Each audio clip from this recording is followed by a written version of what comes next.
Last review, I talked about Life of Black Tiger, a downloadable PlayStation 4 game that had people across the internet looking at Sony and going, "What were they thinking? How did a free app game with almost no music, tons of typos, shitty graphics purchased whole hog from the Unity store, and some of the most abysmal combat ever get into the library of one of the big three consoles? It didn't make any sense." But in the comments of that video, some people started talking about The Letter, a downloadable game on the Wii U that had a lot of people directing the same questions towards Nintendo. So let's dig into The Letter and try to deduce what Nintendo was smoking when they let this game onto the store. You play as Michael, implied to be a young man whose father has left his family. One day, Michael gets a letter from his father saying that he suspects something nefarious is going on at his construction job and he's probably dead. Michael decides to investigate his dad's disappearance and try to piece together the dark secret of why he vanished. The first level, you're inside Michael's house, which appears to be a squalid brick hut with one room, no bathroom, no kitchen, and no lights. Oh joy, another Slender wannabe where the entire game world is pitch black outside from the tiny circle illuminated by the worst flashlight in history. This really needs to be its own genre. You've got action horror games, survival horror games, call these somebody turn on a goddamn light horror games. You spawn staring at a wall instructing you to open a letter and leave the house. So here's the letter. It's this huge ass sheet of paper on the floor that doesn't have any lighting or shading and awkwardly sticks out like a sore thumb, so I leave. Why can't I leave? There's a few things I can interact with in the room, but none of them do anything except play musical jingles, and the interact prompt only appears when it feels like it. Oh, now I can open the door. I have no idea what I did to unlock the door. I guess one of the things I interacted with was the actual letter, but it didn't tell me so. Wow, how's that for a cutscene? Plain white Times New Roman text on a featureless black background. Spooky. The next level, you're wandering around an abandoned construction site. The level is wide open, and you're not given a faint idea of what you're supposed to do other than vaguely try to figure out what happened to Michael's dad. You just wander aimlessly around this empty, vacuous level, hoping that something happens. There's nothing here. After wandering around this level for 6.5 minutes, getting hopelessly lost and confused, I stumble across a wall with directions to find a weapon, a lost item, plans, evidence, and a note.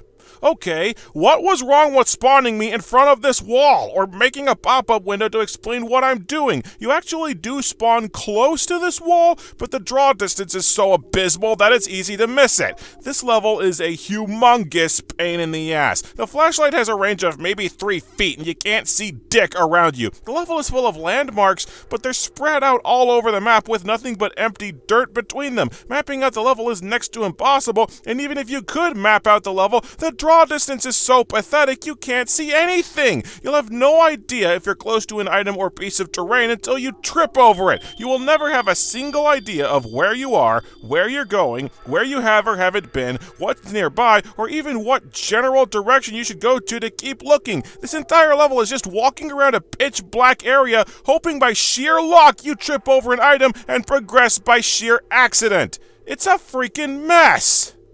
I bumbled around this map, wandering aimlessly for almost 16 minutes, and I never got attacked by a single monster. I never even saw any monsters. Hell, in a later playthrough, I parked in the middle of the level, stood still for half an hour, and nothing happened. There are no enemies in the entire game, and apart from one tiny bed of spikes, it's completely impossible to die. Nothing happens in this level except you bumbling around in the dark. What is so hard to understand about Slender's formula? You lock the player in a dark room with a monster and let the player go paranoid that the monster is near but they don't know where. It's obnoxious and it's been done to death, but it's functional as a horror game. But between Despair and The Grudge, this is the third Slender clone I've played that has screwed up this basic formula. If you take out the monster, then the game is just stumbling around an empty room that's only dark because the developer is a dick. The game has no mechanics other than being impossible to see for no damn reason.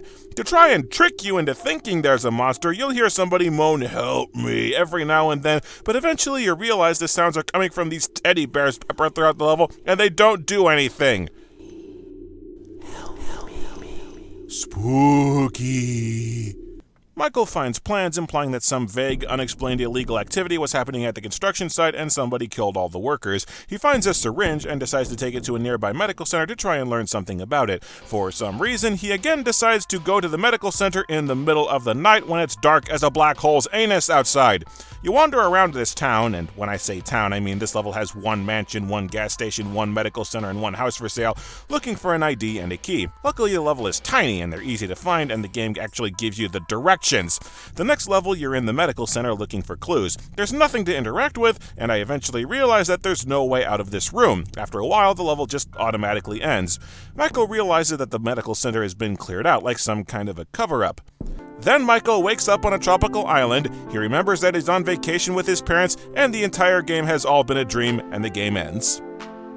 Yes, that is how the game ends. Michael's dad is perfectly fine, they're all on vacation, and the entire game and backstory was just Michael taking a nap and dreaming.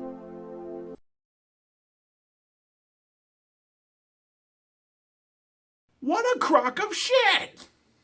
What the hell kind of a story was that? We start working to solve a mystery, and before we've even begun finding any clues or piecing together the mystery, before any story has remotely begun to develop, it all just turns out that the whole thing never happened. It was just some random-ass arbitrary dream with no meaning, and it cuts off.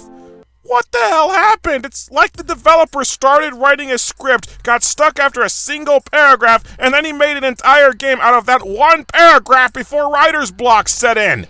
I just can't wrap my brain around a developer being this staggeringly incompetent. My brain refuses to process this level of suckage. I keep thinking there has to be some kind of way to unlock more of the game. I found 3 video cassettes, and each said hidden tape found when I picked them up.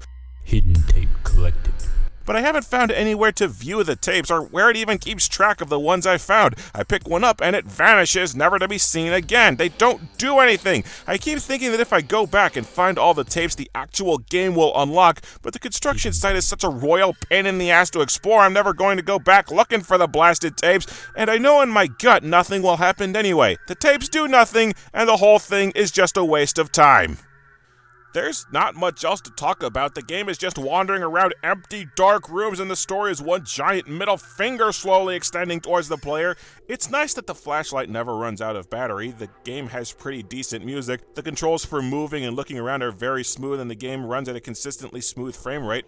I should hope the game runs smoothly because the graphics are awful. Most objects have very little shading, they have the most flat textures possible, and they have textures so crappy the game almost looks like an alpha build. The key to the medical center is just one solid shade of yellow. Well, puke yellow, it's still yellow, no metallic texturing to it at all. Shrubberies gradually fade into existence as you walk towards them, and ditto for the shadows on the island at the end of the game. For some batshit reason, the notes and signs are completely unaffected by any of the in-game lighting, and are solid white no matter where you stand. It's super jarring and looks blatantly unfinished, but it's so hard to see where you're going otherwise that these pieces of paper the dev couldn't get to display correctly end up being your best beacons for navigating levels. It's also kind of annoying that there's no inventory to keep track of what items you picked up, and you're not even told what items you've picked up once you found them. You press interact and you have no idea what just happened. But that's all I got. There's barely a game here, and I've got nothing else to work with. There's a major temptation to cut this game a lot of slack. The game was made by a single person. He tried to crowdfund the game on Indiegogo and failed. He produced the game in 2 months working on it part-time, and he later acknowledged that even if he'd been successful in crowdfunding the game, it didn't turn out as well as he'd hoped. But you know what other game I've reviewed was made part-time by a single person with a day job who only worked on the game part-time? Caster, and that game kicks ass. Being made by a single person isn't really an excuse to suck anymore. I don't care who's making the game, you don't push it out until it's ready. And if you know the game isn't good enough, then you work on it until it is good enough. It'll take a long time, but it'll be something you can be proud of instead of snark bait for assholes like me on the internet. The letter? I've got 7 letters for you. PISSOFF.